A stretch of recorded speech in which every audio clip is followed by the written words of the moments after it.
This video sponsored by SBO Digital Marketing. Join SBO Digital Marketing work from home opportunity.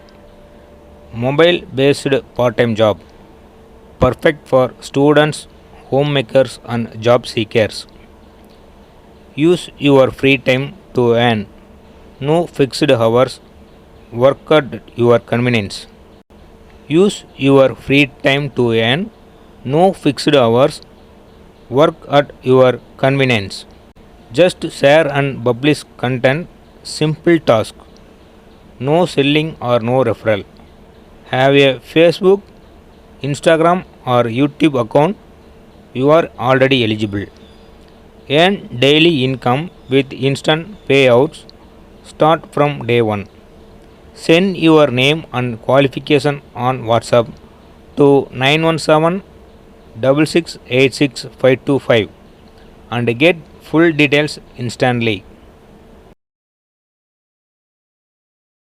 Skip பண்ணாதீங்க. பெரிய தப்பு. தினம் ₹300 சம்பாதிக்க அரிய வாய்ப்பு. இன்ஸ்டாகிராம், ஃபேஸ்புக் பயன்படுத்த தெரிந்தால் போதும். Content post and content publishing மூலமா தினம் ₹300 சம்பாதிக்கலாம். இந்த வேலை செய்ய 5 நிமிடம் போதும். Work training support, group communication support, all language customer live chat support, முக்கியமா சொந்தமா ஒரு பிசினஸ் ஸ்டார்ட் பண்ற அளவுக்கு உங்களால கற்றுக்கொள்ளவும் முடியும், சம்பாதிக்கவும் முடியும். இந்த வேலை வாய்ப்பு வழங்குவது 5 வருடத்திற்கு மேல ரன் ஆகிட்டு இருக்க நம்ம தமிழ்நாட்டு company school of business organisation private limited. மேலும் விவரங்களுக்கு டிஸ்கிரிப்ஷன்ல கொடுத்திருக்க நம்பருக்கு வாட்ஸ்அப் பண்ணுங்க. வணக்கம் நண்பர்களே, இன்று ஒரு குட்டி கதை பற்றி பார்ப்போமா? ரமேஷ்னு ஒருத்தர், அவருடைய மனைவி, அவருடைய ஒரே மகன், அவங்க அம்மாவோட ரொம்ப சந்தோஷமாக வாழ்ந்துக்கிட்டு வர்றாரு. ஒரு நாள் பார்த்திங்கன்னா ரொம்ப கோபமாக தன்னுடைய மகனை போட்டு அடிச்சுக்கிட்டு இருக்கிறாரு. காரணம் என்னென்னா, அவருடைய பையன் இந்த பசங்களோட சேர்ந்துக்கிட்டு சண்டை போடுறது, ஆசிரியர் சொல்கிறது எதுவும் கேட்காம சரியாக படிக்காமல் இருக்கிறான் அப்படின்ட்டு அவனுடைய நடவடிக்கை எதுவும் சரியில்லை அப்படின்னால கோபமாக போட்டு அவருடைய பையனை அடிச்சிட்டு இருக்கிறாரு. இதெல்லாம் உள்ளே இருந்து சமையல் அறையில் இருந்துக்கிட்டு அவங்க மனைவி வருத்தத்தோடு இருக்கிறாங்க. இதில் என்னென்னா, அவங்க தடுக்க முடியாது. ஏன்னா அவருடைய கனவு ரொம்ப கோபமாக இருக்கும்போது இவங்க போய் தடுத்தா இவங்களுக்கும் சேர்ந்து அடி விழும்னு இந்த அம்மா பாட்டுக்கு சமையல் அறையில் இருக்கிறாங்க. ஆனால் என்ன அவங்களுக்கு ஒரு வருத்தம்னா, இவங்க மாமியாரும் இதை தடுக்காமல் எதுவுமே நடக்காத மாதிரி சாமி ரூமில் இருந்துக்கிட்டு ஸ்லோகம் சொல்லிகிட்டு இருக்காங்க. நம்ம கணவன் இவங்க தடுக்கலையே அப்படின்ட்டு அந்த மாமியார் மேலே தான் இவங்களுக்கு இன்னும் கோபம்.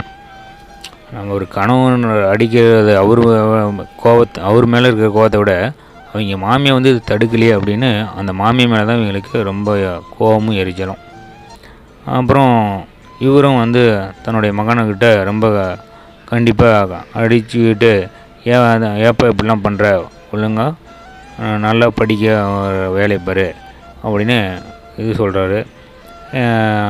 நேற்று கூட பார்த்திங்கன்னா அம்மாக்கிட்ட போய் பஞ்சு மிட்டாய் வாங்குறதுக்கு காசு கேட்டுக்கிற, அம்மா கொடுக்கலன்னே அம்மா பாட்டிக்கிட்ட போய் நீ காசு வாங்கி சாப்பிட்ருக்குற. எத்தனை தடவை உங்கள்கிட்ட சொல்லியிருக்கிறேன், இதுக்கு அவன் பாட்டிக்கெலாம் காசு வாங்கக்கூடாது அப்படின்னு ஸ்கேல் எடுத்து முட்டி கீழே சொல்லிருன்னு அடிக்கிறான். அப்போ அடிக்காதீப்பா, வலிக்குது ப்ளீஸ்ப்பா அப்படின்னு அவன் கெஞ்சிறான். வலிக்குதா? அப்போ தான் நீ இனிமேல் இந்த தப்பை மறக்க மாட்ட அப்படின்னு சொல்லிட்டு மேலும் ரொம்ப கோபமாக அடிக்கிறான். அப்போ ப்ளீஸ்ப்பா, இனிமேல் எதுவும் நீங்கள் சொல்கிற மாதிரி நடந்துக்கிறேன் அப்படின்ட்டு அந்த பையன் அழுகுறான். அப்புறம் கொஞ்சம் நேரம் கழிச்சுட்டு, சரி ஸ்கூலுக்கு நேரம் ஆச்சு, போய் முகத்தை கழுவிட்டு கிளம்பு அப்படின்ட்டு இவனும் சொல்லிவிட்டு ஆஃபீஸ்க்கு போயிடுறான். அப்போ இந்த மாமியார் வராங்க. அவங்க மருமகளை பார்த்து, பேரனுக்கு சாப்பாடு போட்டு கொடுமா, நான் ஊட்டி விட்றேன் அப்படின்னு கேட்குறாங்க. உடனே அந்த அம்மா மருமகள் நம்ம மாமியார் இந்த மாதிரி தன் கணவர் அடிக்கும்போது எதுவும் தடுக்கலையே அப்படிங்கிற கோபத்தில் இப்போ மட்டும் பேர மேலே பாசமாக இருக்கிற மாதிரி சாப்பாடு கேட்குறாங்க அப்படின்னு முணுமுணுத்திட்டே சாப்பாடு தட்டத்தில் போட்டு அந்த மாமியார்கிட்ட கொடுத்துட்றாங்க. இவங்களும் அந்த பேரனுக்கு சாப்பாடு ஊட்டிவிட்டு ஸ்கூலுக்கு அனுப்பிடுறாங்க. அப்புறம் அனுப்பி விட்டுட்டு இவங்க குளிக்கிறதுக்கு உள்ளே போயிடுறாங்க. அந்த நேரத்தில் அந்த வீட்டுக்கு வேலைக்காரமாக வேலை செய்கிறதுக்காக வராங்க. வந்து அந்த மருமகளை பார்த்துட்டு எங்கம்மா அம்மா பெரியம்மா வந்து குளிக்கிறாங்களா அப்படின்னு கேட்டுட்டு அந்த துடைப்பத்தை எடுத்து கூட்ட ஆரம்பிக்கிறாங்க. இந்த பெரியம்மாவும் குளிச்சுட்டு வெளியே வராங்க. உடனே அவங்க மருமகளை பார்த்துட்டு டிஃபன் எடுத்து வைமா, நான் சாப்பிட்றதுக்கு லேட்டாகும், நான் பூஜையாக சாமி கும்பிட்டுட்டு அப்புறமா மெதுவாக சாப்பிட்டுக்கிறேன் அப்படிங்கிறாங்க. உடனே நேரத்துக்கு நீங்கள் சாப்பிடுங்க, இல்லைன்னா நேரத்துக்கு சாப்பிட்டு சுகர் மாத்திரை போடுங்க, உங்களுக்கு சுகர் இருக்குது இல்லையா அப்படின்னு சொல்லிட்டு அவங்க பட்டுக்கு போயிடுறாங்க. ஒரு ஏனோ தானோன்னு ஒரு வெறுப்போடு சொல்லிட்டு போயிடுறாங்க. அப்புறம் இந்த வீட்டுக்கார வேலைக்காரமாக இருக்காங்கள, அவங்க வந்து ஏன் பெரியம்மா நீங்கள் சாப்பிடாம இருக்கீங்க, நேரத்துக்கு சாப்பிடுங்க அப்படின்னு சொல்கிறாங்க.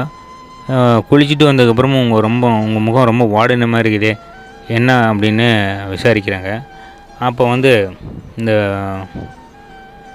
மாமியார் வந்து சொல்கிறாங்க, இல்லைம்மா இன்றைக்கி என் பேரனை நினச்சி தான் ரொம்ப வருத்தத்தோடு இருக்கிறேன் அப்படின்னு சொல்கிறாங்க. ஏம்மா என்னாச்சு, பேரனுக்கு எதாவது உடம்பு சரியில்லையா அப்படின்னு அந்த வேலைக்காரம்மா கேட்குறாங்க. இல்லை உடம்புலாம் நல்லா தான் இருக்குது, ஆனால் இன்றைக்கி காலையில் என்னுடைய பையன்தான் என்னோடய பேரனை போட்டு ரொம்ப அடிச்சிட்டான். அது அவன் வேறு ரொம்ப அழுதுகிட்டே ஸ்கூலுக்கு போனான், முகம் சோர்ந்து போய் இருக்கிறத பார்த்துட்டு எனக்கு மனசுக்கு ரொம்ப ஒரு மாதிரி இருக்குது, சாப்பிடவே பிடிக்கல அப்படின்னு சொல்கிறாங்க.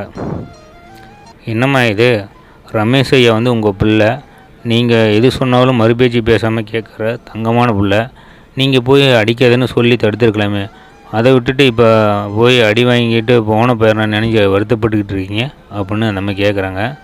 உடனே உள்ளேருந்து அவங்களுடைய மருமகளும் நம்ம மனசில் இருக்கிற கேள்வியை இந்த வேலைக்காரமாக கேட்டாங்க, அதுக்கு என்ன பதில் சொல்கிறாங்கன்ட்டு அவங்களும் உள்ளே இருந்துட்டு கூர்ந்து கவனிக்கிறாங்க. அப்போ மாமியார் சொல்கிறாங்க, பிள்ளையோட பழக்க வழக்கங்கள் வந்து தப்பாக இருக்கும்போது அப்படி செய்யக்கூடாதுன்னு பெற்றவங்க கண்டிக்கிறது போது நாம் தலையிட்டால், பெரியவங்க நாங்கள் தலையிட்டால் அது பிள்ளையை கெடுக்கிற மாதிரி ஆகிடும். என்னென்னா அந்த குழந்தைக்கு வந்து தனக்கு ஆதரவாக பாட்டி இருக்காங்க, நாளைக்கு எந்த தப்பு செஞ்சாலும் பாட்டி தனக்கு ஆதரவாக இருந்து காப்பாற்றிடுவாங்கிற ஒரு எண்ணம் வந்துருச்சுன்னா அந்த பிஞ்சு மனசில் வந்துடும். அது வந்து அவனுடைய போக்கியாக மாற்றிடும், அது தப்பு. அதனால தான் நான் என்னுடைய மனசை ரொம்ப கல்லாக்கிக்கிட்டு நான் எதுவும் கேட்கல. நாங்கள் வந்து வயசான நாங்கள் பேர பிள்ளைங்க மேலே காட்டுற பரிவும் பாசமும் அவங்க நல்லா வாழ்க்கை வந்து அமையணும், அவங்களுடைய வாழ்க்கைக்கே வந்து குந்தகமாக அமைஞ்சிடக்கூடாது. அதனால தான் நேற்று வாசலில் வந்து பஞ்சு மிட்டாய் வாங்கி சாப்பிடக்கூடாதுன்னு காசு கொடுக்க மறுத்துட்டா அவங்க அம்மா. ஆனால் பாட்டிக்கிட்ட போய் வாங்கிடலான்னு என்கிட்ட ஓடி வந்தான். நான் காசு கொடுத்தா அவனை கெடுக்கிற மாதிரி தானே அமையும். நல்லதை பெற்றவங்க எடுத்து சொல்லும்போது நான் குறுக்கிடாமல் அமைதியாக இருக்கிறது தான் நல்லது. உண்மையான அக்கறையோட கண்டிக்கிறது ஒரு பெற்றவங்களுக்கு மட்டும்தான் இருக்குது. அதில் மூணாவது மனுஷங்க தலையிட இருக்கக்கூடாது. அன்பையும் பாசத்தையும் காட்ட வேண்டிய நேரத்தில் தான் காட்டணும். பேரனை நல்வழிப்படுத்த தானே அடிக்கிறாங்க அப்படின்னு மனசை கல்லாகிட்டு உட்கார்ந்துருந்தேன் அப்படின்னு இந்த அம்மா சொன்னது கேட்டோடனே அவங்களோட மருமகளுக்கு அப்போ தான் அந்த மாமியாருடைய நல்ல மனசு புரியுது. உடனே உள்ளேருந்து வந்து, அத்தை வாங்க, நேரம் ஆச்சு, சாப்பிட்டுட்டு மாத்திரை போடுங்க, உங்கள் பேரன் சாயந்தரம் வந்தோடனே அவனை கூட்டிகிட்டு கோயிலுக்கு போய்ட்டு வாங்க, உங்கள் மனசு சரியாயிடும் அப்படின்னு அந்த மாமியார் மேலே ரொம்பவும் பரிவோடனும் ஒரு அக்கறையோடனும் அந்த அம்மா மருமகளம்மா சொல்கிறாங்க. அப்போ தான் அந்த மாமியாருடைய நல்ல மனசு இவங்களுக்கு புரியுது. இப்போ இந்த கதையிலேருந்து நம்ம உணர வேண்டிய கருத்து என்னென்னா,